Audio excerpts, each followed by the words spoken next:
आइए,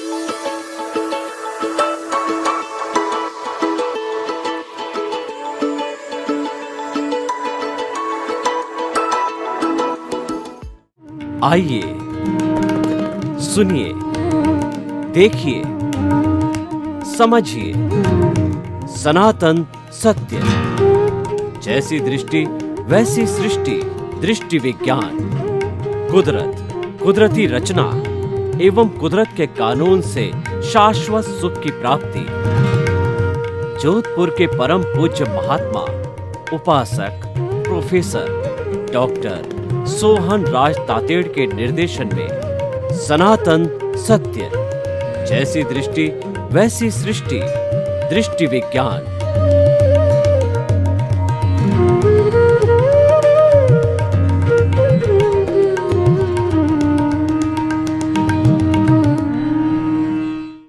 भाई और बहनों, मातृशक्ति को नमन।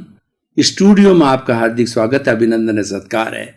आत्मविज्ञान कार्यक्रम साइंस ऑफ द सोल के अंतर्गत हम आपको सही दृष्टि, सही सोच, राइट विजन, राइट थिंकिंग के अंतर्गत आपको नए नए एपिसोड बताते हैं, जिसका मुख्य उद्देश्य है कि आप एक अच्छे इंसान बने, आपको अल्टीमेट ट्रुथ की प्राप्ति हो, आपको कुदरत का कानून पता पड़े, आपको सनातन सत्य मिले, आपको अल्टीमेट ट्रुथ मिले, आपके जीवन की दिशा सही बने और सही दृष्टि, सोच, सही सोच का सुंदर कार्यक्रम है, सुंदर उपक्रम है। आज हमारा विषय है जीव की 10 संज्ञाएं। बहुत ही सुंदर विषय है। जीव किसे कहते हैं? आत्मा को जीव कहा गया है। इसके कुल 23 नाम हैं और जिसमें संवेदना होती है। असंख्य प्राण परमाणुओं के पिंड को जीव कहा जाता है, उसको आत्मा कहा जाता है। जो वेदांत है वह जीव को और ब्रह्म को अलग अलग मानता है। जीव को अंश मानता है ब्रह्म का, और जब वो जीव को ब्रह्म ज्ञान होता है और ब्रह्म में लीन होता है तब उस जीव की मुक्ति होती है। लेकिन जो जैन दर्शन है हर आत्मा को, हर जीव को स्वतंत्र रूप से मानता है। एक एक जीव अलग अलग होता है और इस जीव के 23 नाम दिए गए हैं। और वह जीव जो है वो शरीर के अनुसार होता है, शरीर प्रमाण होता है, यानी शरीर के अंदर ही अंदर होता है, वह विभू नहीं होता है। बाहर आत्मा, शरीर के बाहर आत्मा निवास नहीं करती है और ये आत्मा ही कर्मों की करता है, कर्मों की भोगता है और उसको भोगने के लिए शरीर मिला है। मन वचन काया रूपी जो 3 साधन मिले हैं, पूर्व जन्म के कर्मों के भुगतान के लिए मिले हैं। लेकिन ये सारा सब कुछ होता है जीव की उपस्थिति में होता है। जीव नहीं है तो ये शरीर डेड बॉडी होता है। और हर प्राणी का 84 लाख जीवा योनि के जितने भी प्राणी हैं हर एक के शरीर होता है। और उसमें बात अलग है, कोई एकेंद्रिय होता है, कोई द्विंद्रिय होता है, कोई त्रिंद्रिय होता है, कोई चतुरिंद्रिय होता है, कोई पंचेंद्रिय होता है। वो एकेंद्रिय जीव होता है, उसके केवल एक इंद्रिय होती है, यानी उसके जो है मात्र शरीर या चमड़ी होती है, जिसको हम पृथ्वी काय, अप काय, तेजस काय, वायु काय, वनस्पति काय कहते हैं कि ये स्थावर होते हैं, ये एक जगह फिक्स होते हैं। पेड़ है, पौधे हैं और जो है हमारा पानी है, जल है, वायु है, अग्नि है, ये सब एकेंद्रीय जीव है और इनको स्थावर जीव बोला जाता है। उसके बाद 2 इंद्रिय वाला होता है, उसके 2 इंद्रियां होती है, यानी चमड़ी उसके साथ साथ में जीभ होती है। जीभ के माध्यम से वो रस ग्रहण करता है, स्वाद मालूम करता है, और तो उसको हम जैसे लठ है, गिंडोला है। और 3 इंद्रिय वाले जीव होते हैं, उसके स्पर्शन, रसन और घ्राण। इसका मतलब ये है कि चमड़ी और उसके जो रस का मतलब जीभ, और जीभ के साथ साथ में सुगंध, दुर्गंध, घ्राण होती है। वो 3 तरह के जीव। चींटी की घ्राण शक्ति जो है वो बहुत ही तेज होती है। कहीं पर भी बहुत दूर चींटी है, उसको इतनी सुगंध आती है कि यहाँ कुछ खाने की सामग्री पड़ती है तो चींटियों का झुंड उसकी तरफ रवाना होता है। एक चींटी रवाना हुई तो लाइन सर हजारों, सैकड़ों, लाखों चींटियाँ वो भोजन की प्राप्ति के लिए उधर जाती है। क्यों होता है?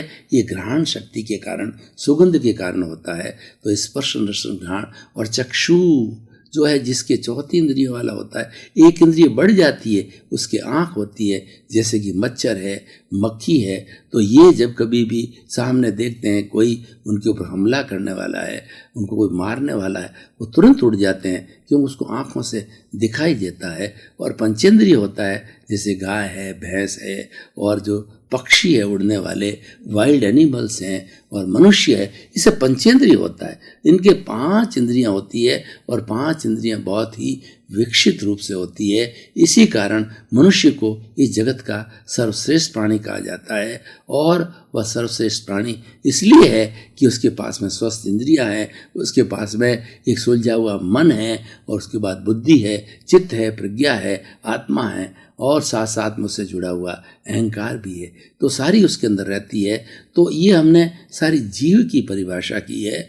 और अब हम संज्ञाओं की बात करते हैं। चाहे छोटा से छोटा एक इंद्रिय का जीव हो, तो वो भी कर्मों का बंधन करता है, वो थोड़ा करता है, करने का उसमें एक अध्यवसाय होता है। हमारा कर्म शरीर और हमारी आत्मा है, ये दोनों जन्म जन्मांतर से पश्चानुपूर्वी कब से जुड़ी हुई मालूम नहीं।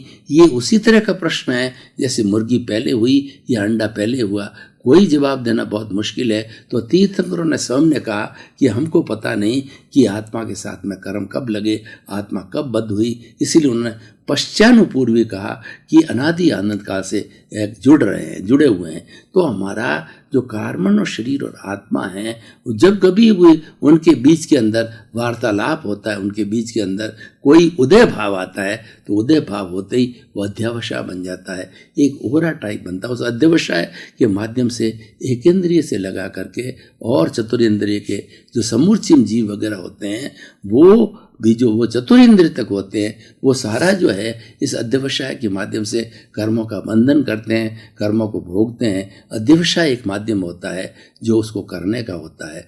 तो इसका चाहे एकेंद्रिय जीव हो, उसमें भी 10 तरह की संज्ञा होती है। ये मैं कहना चाहता हूँ। वो कौन कौन सी 10 तरह की संख्या है? एकेंद्रिय से पंचेंद्रिय तक प्राणी मात्र के अंदर, चेतनामय प्राणी के अंदर, जिसके अंदर अनुभूति होती है, कॉन्शियसनेस होती है, उस प्राणी के अंदर जो है 10 संज्ञाएं हैं। कौन कौन सी होती है?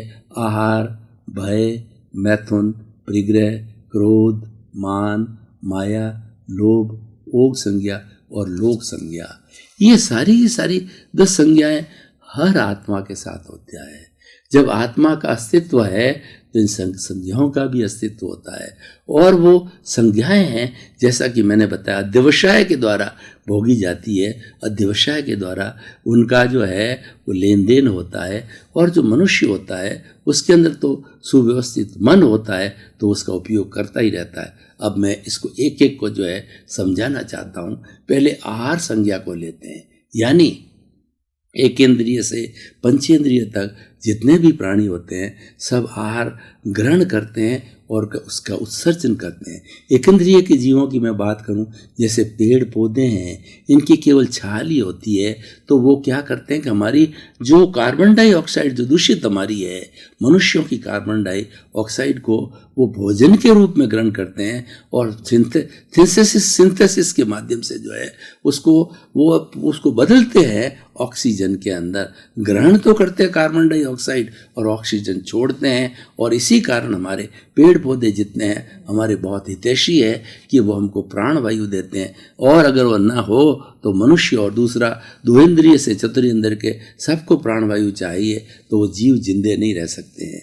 तो ये होगी हमारी आहार संज्ञा, यानी एकेंद्रिय से पंचेंद्रिय तक हर एक इंद्र होती है। भय संज्ञा, जैसे हमको भय लगता है कि कोई हमारे पे वार कर ले, पास में से व्हीकल निकल जावे, कोई छत गिर जावे, या कोई भी जोर का धमाका होता है तो हम डरते हैं। सब तरह के जो भय होते हैं व्यक्ति के, उन सब भय जो है केवल व्यक्ति में नहीं, वह भी एक इंद्रिय जीव में होता है। जैसे एक इंद्रिय जीव की बताऊं, छुई मुई का पौधा है, वो छुई मुई के पौधे की तरफ जो है हम हाथ लगाते हैं, तो हाथ लगाते ही वो सिकुड़ जाता है, यानी उसको भय की अनुभूति होती है। और जो हमारा जितने भी आज हमारा ये जो हमारा जीव जंतु मात्र है, हमारा जो पृथ्वी का, अप का, तेजस का, वायु का, वनस्पति काय जो है, उस वनस्पति काय के अंदर इतने उतने प्रयोग हुए हैं कि उसके अंदर ठीक ऐसी संवेदनाएं हैं जैसे कि मनुष्यों के अंदर संवेदना होते हैं,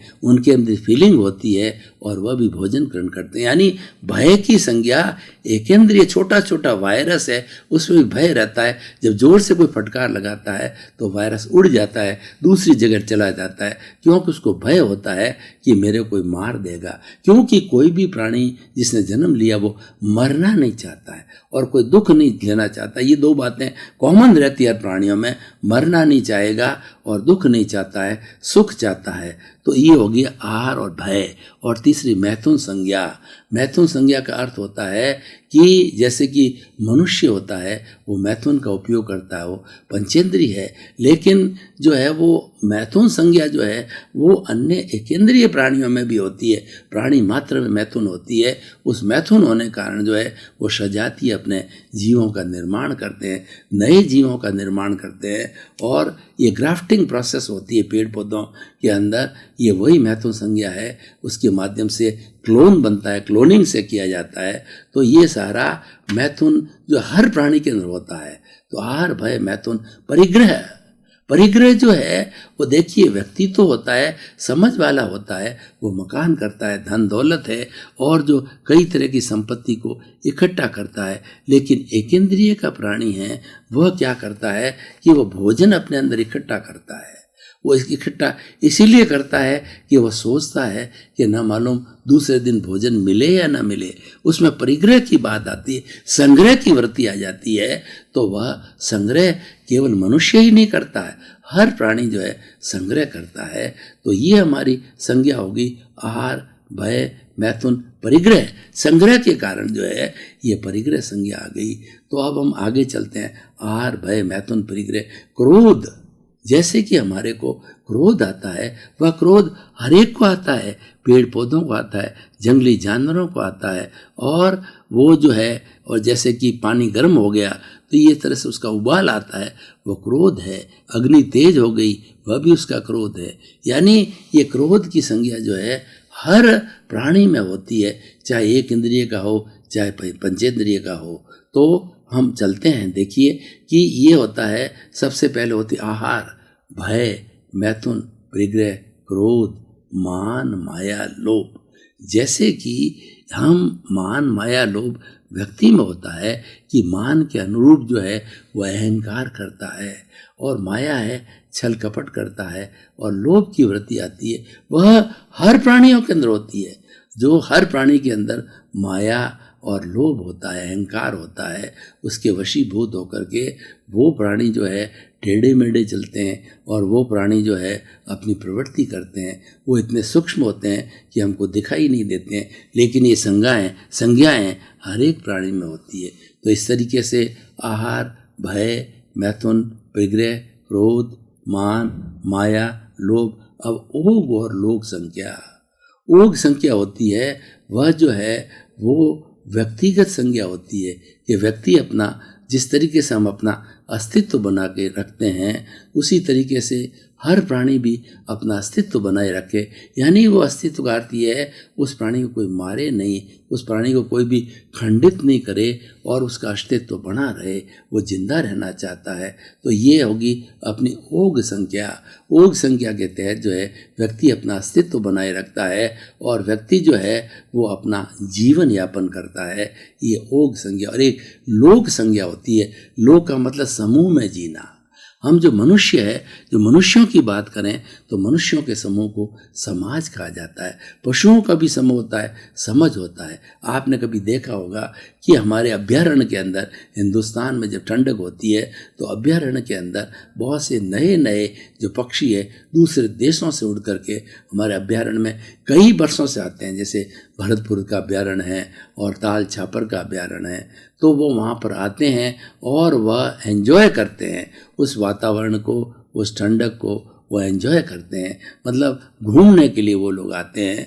तो अब क्या होता है, देखो ये हो गया ओग संज्ञा। जब वो आते हैं तो पूरी एक लाइन बना करके और आकाश में आते हैं। जैसे कि पशु जो है वो पूरा एक बाड़े में साथ रहते हैं, मनुष्य जो है वो परिवार बना के साथ रहता है। कई परिवारों के समूह को समाज कहते हैं, समाज के रूप के अंदर रहते हैं। तो पशु पक्षी भी उसी तरह, इसको लोक संज्ञा कहते हैं, समूह में रहना, लोक में रहना, ग्रुप के अंदर रहना। उसी इस लोक संज्ञा के माध्यम से मनुष्यों के अंदर परिवार की प्रथा चली और उसके साथ साथ के अंदर जो है ये वो सारी जो अन्य जो है समाज की प्रथाएं हैं, जो समाज की परिभाषा है, वो लोक संज्ञा से आई। तो इस तरह से 10 संज्ञाएं छोटे से छोटे जीव में रहती है और बड़े से बड़े से जीव में रहती है। तो हम इस एपिसोड को आज एक कसौटी पर कसते हैं कि एपिसोड जो है किस तरीके से मनुष्य के जीवन का निर्माण कर सकता है, ये एपिसोड जो है किस तरीके से मनुष्य के लिए उपयोगी हो सकता है। तो आप देखिए कि हम बताते हैं कि पूरा जीवन का संचालन इन संज्ञाओं के द्वारा होता है। किसी इन संज्ञाओं से ही उस जो है जीव के अंदर चेतना है, उस संज्ञाओं का कारण अध्यवसाय है, उस संज्ञा के कारण कर्म है और संज्ञा के कारण ही कर्म बंधन, उसकी नेचर है। ये संज्ञाएं उस जीव की प्रॉपर्टी है, प्राणी मात्र की प्रॉपर्टी है, जीव मात्र की प्रॉपर्टी है। किसी के अंदर विकसित है वो बात अलग है, और किसके अंदर ये संज्ञाएं जो है विकसित नहीं है। वो तो जैसे जैसे इंद्रियों की संख्या बढ़ती है, जैसे उसके बाद में मन आता है, बुद्धि आता है, तो सबसे ज़्यादा विकास होता है। तो मन तो जो है वो हमारे पशु पक्षी जो पंचेंद्रिय है पर वो विकसित नहीं है, और बुद्धि तो उनके अंदर होती नहीं। मनुष्य एक ऐसा प्राणी है कि 5 इंद्रियों के साथ में मन है, बुद्धि है, चित्त है और प्रज्ञा है। इसीलिए वो सर्वश्रेष्ठ प्राणी कहा जाता है। वो अच्छा चिंतन कर सकता है, लोगों को चिंतनशील बना सकता है, लोगों को परोपकार कर सकता है, और वो उसका दुरुपयोग करे तो वो लोगों को वो जो है अपराध में चला जाएगा, लोगों को कष्ट देगा, लोगों को तकलीफ देगा और वो दुराचारी बन जाएगा। इसी कारण से जो मनुष्य के अंदर जो है ये ओग संज्ञा है, ये डिस्टर्ब होती है। जब क्रोध, मान, माया डिस्टर्ब होते हैं, हार, भय, मैथुन, परिग्रह, ये तो उसकी मूलभूत आवश्यकता है, ये उसकी नेचर है। लेकिन जो घटने बढ़ने वाली है वो लोक और ओग संज्ञा है। उसी कारण से ये अपराध में जाता है और व्यक्ति जो है वह एक गलत दिशा के अंदर चला जाता है। तो अब ये एपिसोड जो है हमें क्या लाभ देगा, क्योंकि ये कॉमन चीज़ है, हर जीव प्राणी मात्र के अंदर होती है। लेकिन जो है इसकी जानकारी करने से हमको मालूम होगा कि देखिए कि 84 लाख जीवा योनि है, उसके अंदर सब में समानता है। ये सबसे संज्ञाएं ये बताती है कि प्राणी मात्र समान है, और हर प्राणी चाहे पेड़ हो चाहे पौधा हो, उसके अंदर मूलभूत जो आत्मा है, जो मुख्य आत्मा है, विशुद्ध आत्मा है, वो पेड़ तो बना है, वो नाम कर्म के उदय के कारण पेड़ बना है। वो जो है वो अलग अलग कर्मों के कारण जो है पेड़ बना है, लेकिन उसके भीतर तो वही आत्मा है, परमात्मा है, जो राम के अंदर है, कृष्ण में है, महावीर में है, आप में है और हम में। यानी इस पूरी यूनिवर्स के अंदर एक समानता की बात करें तो समानता ये है कि प्राणी मात्र जो है सब एक विशुद्ध आत्मा के रूप में है और शरीर कर्मों के कारण मिला है। तो ये ओग और लोक संज्ञा है, वो हमको जो है ये बताती है कि ये जो मनुष्य के अंदर डिफरेंसेस आते हैं, मनुष्य के जीवन के अंदर, मनुष्य के शरीर के अंदर आते हैं, वो सारा लोक और ओग संज्ञा से। तो इन सब का चिंतन करने से हमको एक जो है प्राकृतिक जो है समानता का दृश्य दिखाई देता है कि जैसे कि सभी आत्माएं समान हैं, तो हमारा व्यवहार भी सबके साथ समान होना चाहिए। यानी वो व्यवहार असमान कब होता है? जब हम किसी के साथ राग करते हैं, किसी के साथ द्वेष करते हैं, किसी से हम तो है बहुत ज़्यादा स्वार्थ की वजह से राग करते हैं और किसी को जो है डांट फटकार करते रहते हैं। तो इस तरीके से ये संज्ञाएं समझने से हमें पूरा जीवन व्रत मालूम हो जाएगा। हर चेतनामय प्राणी के जीवन व्रत के बारे में, हर चेतनामय प्राणी की जो क्वालिटीज़ और उसके जो है लक्षणों के बारे में पता चलेगा और सृष्टि के समानता का पता चलेगा। तो ये हमारी 10 संज्ञाएं बहुत ही सुंदर संज्ञा है। इन संज्ञाओं के वशीभूत ही मनुष्य जो है वो अच्छे कार्य करता है या बुरे कार्य करता है। अगर भीतर के भाव अशुद्ध होते हैं और उसके साथ में 10 संज्ञाएं होती है तो अशुद्ध भाव होते हैं, अशुभ भाव होते हैं, वो अनैतिक कार्य कराते हैं। और जब शुभ भावों का उदय होता है, शुभ भावों का प्रारंभ होता है तो व्यक्ति परोपकार करता है, व्यक्ति किसी को कष्ट नहीं देता और व्यक्ति जो है वो सबके लिए सामंजस्य की बात करता है। वो एक अच्छा इंसान बनने की प्रक्रिया के अंदर जो है वो जीवात्मा से अंतरात्मा बनता है और फिर परमात्मा बनता है। तो भाई और बहनों, ये जो हमारा संज्ञाएं 10 संज्ञाएं बताने का अर्थ ये है कि सब जीवों में कितनी कितनी समानता है और सभी जीव जो है 10 संज्ञाएं धारी है और 10 संज्ञाओं के द्वारा ही उनका जीवन चलता है। जिस चीज़ का जैसा जीवन हो, पेड़ पौधों का अलग रूप होता है और पशु पक्षियों का अलग होता है, मनुष्य का अलग होता है। और ये हमारे गाय भैंस वगैरह जो 4 जो है वो पाँव वाले जो जीव जंतु है उनका भी अलग अलग तौर तरीका होता है, लेकिन सबका संचालन है 10 संज्ञाओं के द्वारा होता है। ऐसा कोई जीव नहीं होता है कि जिसके अंदर ये 10 संज्ञाएं ना हो। 10 संज्ञाएं ना हो तो जीव ही नहीं रहेगा, वो तो जड़वत बन जाएगा। जड़ों के अंदर कोई संवेदना होती ही नहीं है और जड़ है वो वर्ण गंध रस वाला होता है, गलन मिलन धर्मा होता है। उसका बिल्कुल लक्षण अलग है और चेतना का लक्षण अलग है। चेतना के लक्षण की बात करेंगे तो हम 10 संज्ञाओं की बात करेंगे और 10 संज्ञाओं के अंदर बाकी तो नेचुरल वे में सब संज्ञाएं रहती है, लेकिन लोक और ओग संज्ञा के वशीभूत होकर के व्यक्ति अपने चरित्र का निर्माण करता है। व्यक्ति सोच करता है और सोच को दूसरों के साथ शेयर करता है, दूसरों को लाभ पहुंचाने की बात करता है, या अनैतिक व्यक्ति है तो दूसरों को नुकसान पहुंचाने की बात करता है। तो निष्कर्ष के अंदर हम कह सकते हैं कि संज्ञाओं के बारे में जानना बहुत जरूरी है, क्योंकि ये सभी जीवों में समानता है, सभी जीवों में एक लक्षण के अनुरूप होता है। तो इसीलिए अब हम आपको बताना चाहेंगे कि ये जीव की 10 संज्ञाओं को प्राप्त करने के बाद के अंदर हमारा दृष्टिकोण कैसा हो जाता है, हमारा विजन कैसा हो जाता है। तो 10 संज्ञा अगर मनुष्य धारण कर ले, क्योंकि मनुष्य को विजनिंग बनाना है, दूसरे तो सुधरे हुए हैं, दूसरे जो जीव जंतु है वो तो अपना आहार भय मैथुन परिग्रह ये इतनी संज्ञा करते हैं, पर मनुष्य तो लोक और ओक संज्ञा का उपयोग भी करता है, दुरुपयोग भी करता है। इसलिए सुधार करना है वो मनुष्य के अंदर करना है। पशु तो बेचारे लिमिटेड सोच रखते हैं, लिमिटेड कर्मों का बंधन करते हैं और लिमिटेड कर्मों का भुगतान करते हैं। और जैसे कि देखिए, एक जो है पेड़ है, बहुत बड़ा पेड़ है, वो सर्दी के अंदर और गर्मी के अंदर वो सारी जो है उन परिस्थितियों को सहन करता है।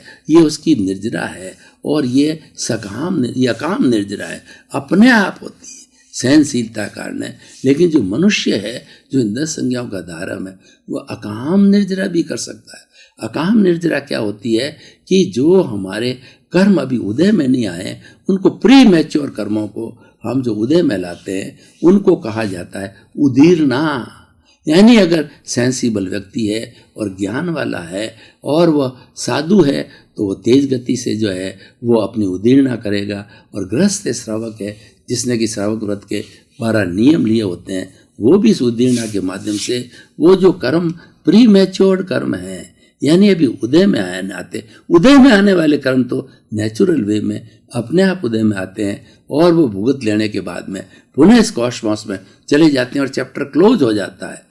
लेकिन उसके साथ साथ में जो ऑलरेडी उदय में नहीं आए हैं और हम चाहते हैं कि उन सबको जल्दी समाप्त करें, ताकि कि हमारे उन के समाप्त करने के बाद ही हमें सिद्ध बुद्ध और मुक्त बन सकते हैं। हम केवल ज्ञान को प्राप्त कर सकते हैं, सिद्धि को प्राप्त कर सकते हैं, सम्यक दर्शन को प्राप्त कर सकते हैं। तो मनुष्य हर बात का चिंतन करता है और चिंतन करने के बाद ही ये सब चीज़ें व्यक्ति के पास में आती है। तो भाई और बहनों, जो हम ये 10 संज्ञा की बात है खास तौर से मनुष्य के ऊपर लागू करना चाहते हैं कि मनुष्य एक शिष्टाचार वाला प्राणी बने और मनुष्य जो है वो इस तरीके का कार्य करे कि प्राणी मात्र को कष्ट न हो। मनुष्य का प्रश्न नहीं है, वो किसी भी प्राणी को कोई भी कष्ट न दे, तो उसका जो जानकारी करने के लिए ये सब संज्ञाओं का ज्ञान किया जाता है। भाई और बहनों, आपका बहुत बहुत धन्यवाद।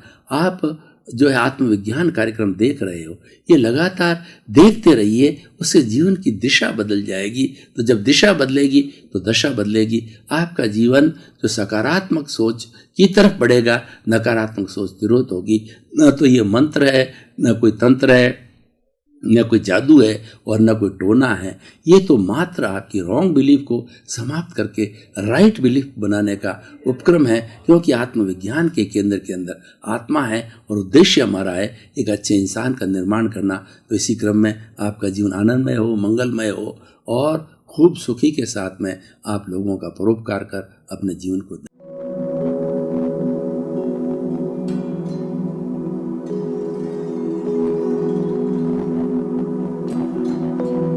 एक ऐसा अंतर्राष्ट्रीय ख्याति प्राप्त मानव जो गुरु प्रेरणा से पिछले 20 वर्षों से वानप्रस्थ जीवन जीते हुए 24 घंटे मानवता की सेवा में संलग्न है।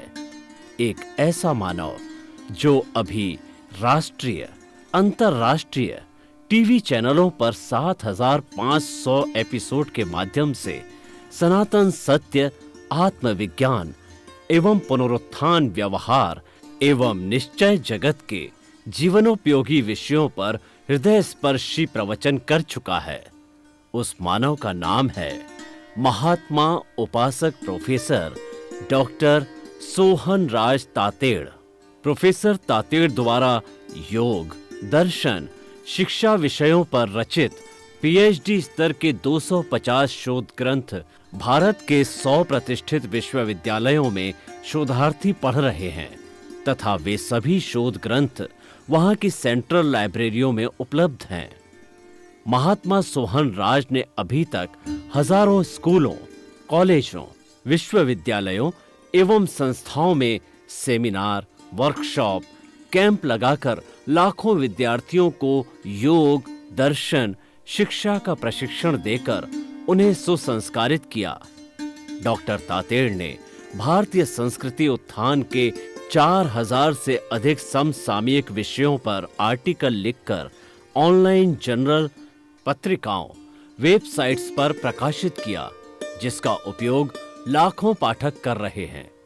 उपासक तातेड़ के 5000 से अधिक आज का सुविचार, आज का शुभ संदेश, आज का मंगल भावना योग आदि चिंतन websites, Twitter, blogger, Facebook, YouTube माध्यमों से लाखों लोग अपना जीवन निर्माण कर रहे हैं। मानवता के मसीहा ऐसे महामानव महात्मा सोहन राज तातेड़ के प्रोफाइल को अभी तक विश्व के 20 लाख दर्शक यूट्यूब पर, 12 लाख गूगल पर एवं लाखों दर्शक फेसबुक, ब्लॉगर, ट्विटर और इंस्टाग्राम पर देख चुके हैं।